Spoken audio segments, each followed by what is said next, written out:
Party ఏదైనా సరే ఆ జిల్లా రాజకీయాల్లో మాత్రం హవా ఆ కుటుంబానిదేనట. సైకిల్ మీద సవారీ చేసినా, ఫ్యాన్ కింద సేదదీరినా రాజ్యం వారిదే, రాజసం వారిదే అన్నట్టుగా ఉంటుంది వ్యవహారం.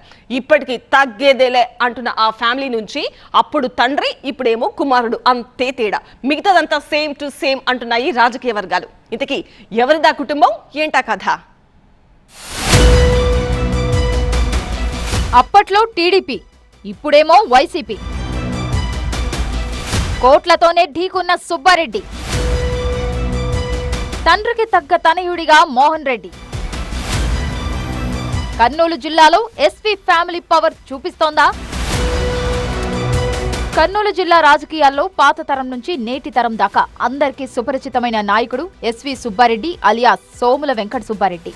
ప్రస్తుతం 8 వయసులోనూ రాజకీయాల పట్ల ఉన్న ఆసక్తి చూస్తేనే స్థానికంగా ఆయనకున్న క్రేజ్ అర్థమవుతోంది. అందుకేనేమో అనారోగ్యంతో బాధపడుతున్న ఎస్వీ సుబ్బారెడ్డికి పార్టీలకు అతీతంగా పరామర్శలు కొనసాగుతున్నాయి. ఒక రకంగా చెప్పాలంటే కర్నూలు జిల్లా రాజకీయాల్లో ఆయనదో శకమంటుంటారు పొలిటికల్ అనలిస్టులు. తొలుత స్వతంత్ర నాయకుడిగానే సత్తా చాటిన సుబ్బారెడ్డి ఆ తర్వాత టీడీపీలో చేరి జిల్లాలో తిరుగులేని రాజకీయం చేశారు. మాజీ ముఖ్యమంత్రి దివంగత కోట్ల విజయభాస్కర్ రెడ్డి కుటుంబంపైనే పోటీకి దిగి సంచలనం సృష్టించారు. విజయభాస్కర్ రెడ్డి ముఖ్యమంత్రిగా ఉన్నప్పుడు కర్నూలు పార్లమెంటు స్థానానికి ఉప ఎన్నికలొచ్చాయి. అప్పుడు కోట్ల తనయుడు సూర్యప్రకాష్ రెడ్డిపై ఎస్వీ సుబ్బారెడ్డిని అభ్యర్థిగా బరిలో నిలిపింది టీడీపీ. ఆ సమయంలో చంద్రబాబు సహా మొత్తం టీడీపీ హేమాహేమీలంతా కర్నూలులోనే మకాం వేసి ప్రచారం చేశారు. ఆ ఎన్నికల్లో సుబ్బారెడ్డి గెలవకపోయినా తక్కువ మెజార్టీతో సూర్యప్రకాష్ రెడ్డికి చెమటలు పట్టించారనే పేరు మాత్రం తెచ్చుకున్నారు. జిల్లాలో కీలకమైన ఆళ్లగడ్డ అసెంబ్లీ సెగ్మెంట్ నుంచి స్వతంత్ర ఎమ్మెల్యేగా 2 సార్లు గెలిచిన చరిత్ర సుబ్బారెడ్డిది. ఆయన నుంచి రాజకీయ చాణక్యాన్ని అందిపుచ్చుకున్న కూతురు భూమా శోభా సైతం ఆళ్లగడ్డ నుంచి వరుస విజయాలు నమోదు చేశారు. ఆ తర్వాత టీడీపీలో చేరిన సుబ్బారెడ్డి పత్తికొండ నుంచి కూడా 3 సార్లు ఎమ్మెల్యేగా గెలిచిన ఏకైక నేతగా నిలిచారు. ఆరంభం నుంచి ఇప్పటి వరకు పత్తికొండలో 3 సార్లు గెలిచిన ఎమ్మెల్యే నాయకుడెవరూ లేరంటే సుబ్బారెడ్డి పట్టు ఏ పాటిదో అర్థం చేసుకోవచ్చు. టీడీపీ ఆగస్టు సంక్షోభంలో చంద్రబాబు వైపు నిలబడిన సుబ్బారెడ్డికి ఆ తర్వాత కేబినెట్లో కీలకమైన రహదారుల భవనాల శాఖ, వ్యవసాయ శాఖలు దక్కాయి. అయితే ముక్కుసూటి మనస్తత్వం కలిగిన సుబ్బారెడ్డి పూర్తికాలం మంత్రిగా ఉండలేకపోయారు. కొన్ని అంశాల్లో చంద్రబాబునే బహిరంగంగా తప్పుబట్టి మంత్రివర్గం నుంచి బర్తరఫ్ కావాల్సి వచ్చింది.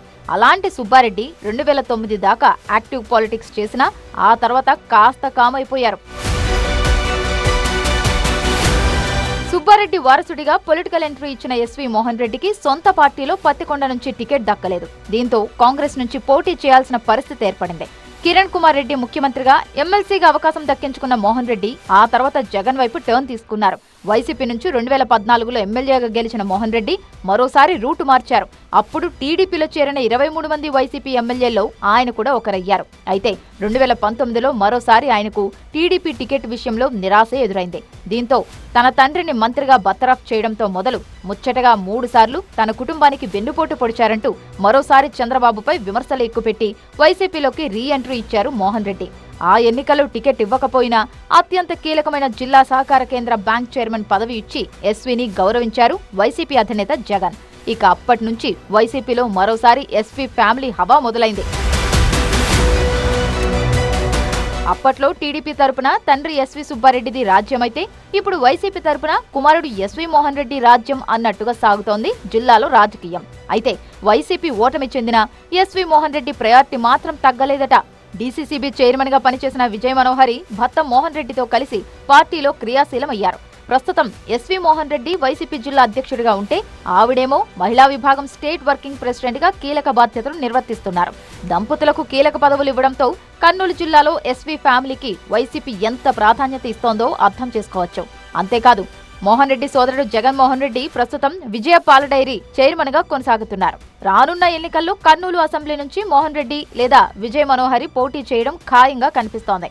మోహన్ రెడ్డి దంపతులిద్దరూ తీరిక లేకుండా పార్టీ కోసం తిరుగుతున్న తీరు చూస్తుంటే వచ్చే ఎన్నికలు జిల్లాలో చాలా కీలకం కానున్నట్టు స్పష్టమవుతోంది. 5 దశాబ్దాలుగా ఎస్వీ ఫ్యామిలీ ఏ పార్టీలో ఉన్నా జిల్లా రాజకీయాన్ని తమ చుట్టూ తిప్పుకుంటోంది. అందుకే కర్నూలు జిల్లాలో పార్టీని బలోపేతం చేసే బాధ్యతను మోహన్ రెడ్డిపై పెట్టారట జగన్మోహన్ రెడ్డి. ఆయనకు తోడు ఉమ్మడి కర్నూలు, కడప, అనంతపురం జిల్లాల్లో మహిళా విభాగాన్ని బలోపేతం చేసే పనిలో ఉన్నారు విజయ మనోహరి. అటు టీడీపీలో ఇటు వైసీపీలో అనుచరగణం పుష్కలంగా ఉండటం, రాజకీయంగా ప్రాధాన్యత పెరగడం ఎస్వీ కుటుంబానికి కలిసి వచ్చే అంశంగా జిల్లా వర్గాల్లో చర్చ జరుగుతోంది. మరి మున్ముందు పరిస్థితులు ఎలా ఉంటాయో చూడాలి.